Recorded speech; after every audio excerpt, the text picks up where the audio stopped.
할렐루야 반갑습니다. 오늘은 니고데모를 통해 우리에게 주시는 영적인 교훈에 대해서 살펴보겠습니다. 요한복음 3장 1절부터 15절에 보면 니고데모가 등장을 해요. 이 니고데모는 바리새인으로 당시 유대 최고 의회 기관인 사내드린 공의원이었습니다.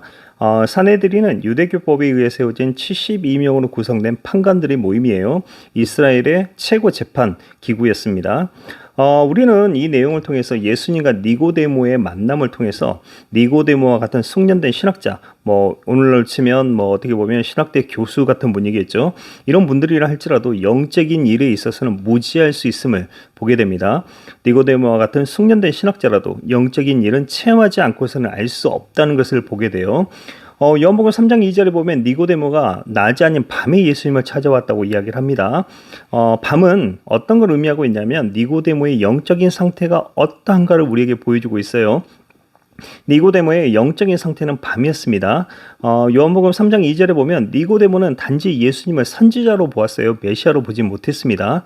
영적인 것을 알지 못하고 체험하지 못하는 사람은 니고데모와 같이 진리의 문자적인 방면과 예수님의 인성의 방면만을 볼 수 있을 뿐이에요. 다시 말해서 똑같은 성경 말씀을 보면서도 문자적인 진리, 그 이상에 있는 영적인 진리는 보지 못하는 거예요.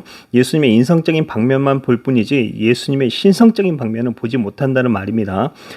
예수님은 니고데모의 이러한 부족함을 지적하시고 그 나머지 영적인 방면을 볼 수 있는 방법을 친히 알려주셨어요.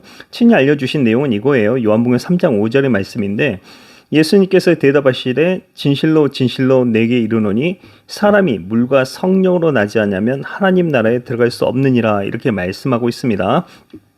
여기서 물로 낳는다는 말은 문자적인 뜻에 있어서 진리에 의한 출생을 의미합니다. 그리고 성령으로 낳는다는 말은 말씀에 일치하는 삶으로 출생하는 것을 의미하고 있어요. 오늘 이 말씀을 통해서 우리가 진리를 볼 수 있는 유일한 방법을 보게 되는데요. 진리를 볼 수 있는 유일한 방법은 요한복음 3장 13절의 말씀이에요. 요한복음 3장 13절은 이렇게 말씀하고 있는데요. 하늘에서 내려온 자, 곧 인자 외에는 하늘에 올라간 자가 없느니라 이렇게 말씀하고 있습니다. 이 말씀은 땅에 속해 있으면서 영적인 진리를 깨달을 수 없다는 것을 말씀하고 있어요. 땅에 속해 있는 사람은 영적인 신령한 진리를 깨달을 수 없습니다. 겉사람의 생각과 지식으로는 신령한 것을 생각하고 이해할 수 없음을 말씀하고 있습니다. 창세기에 나오는 궁창 아래의 물과 궁창 위의 물은 질적으로 차이가 나요.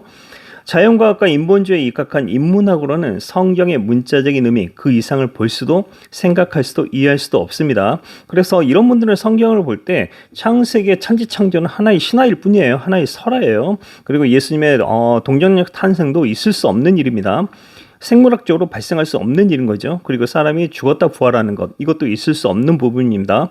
그래서 이분들은 천지창조와 부활 같은 부분들을 신화나 어떤 설화로 이렇게 받아들이고 오히려 그러한 어떤 신화로 볼 때 더 풍성한 의미를 풍성하게 누릴 수 있다 이렇게 이야기를 하기도 해요. 거듭나지 못하는 사람은 하나님 나라를 볼 수도 알 수도 없는 거예요. 그래서 예수님은 하늘에서 내려온 자만이 위의 것, 신령한 것을 알 수 있다고 말씀하고 있습니다. 여러분들이 하늘에 올라간 적이 없다면, 높은 곳에 올라간 적이 없다면, 예수님이 여러분들에게 영적 높은 지체로 고백된 적이 없다면 여러분들은 하늘의 신령한 것을 알 수도 없고 볼 수도 없습니다. 니고데모와 같이 하늘의 신령한 것과 하늘의 높은 것을 알 수도 볼 수 없음을 오늘 이 말씀을 통해서 우리에게 교훈을 주고 있는 것입니다.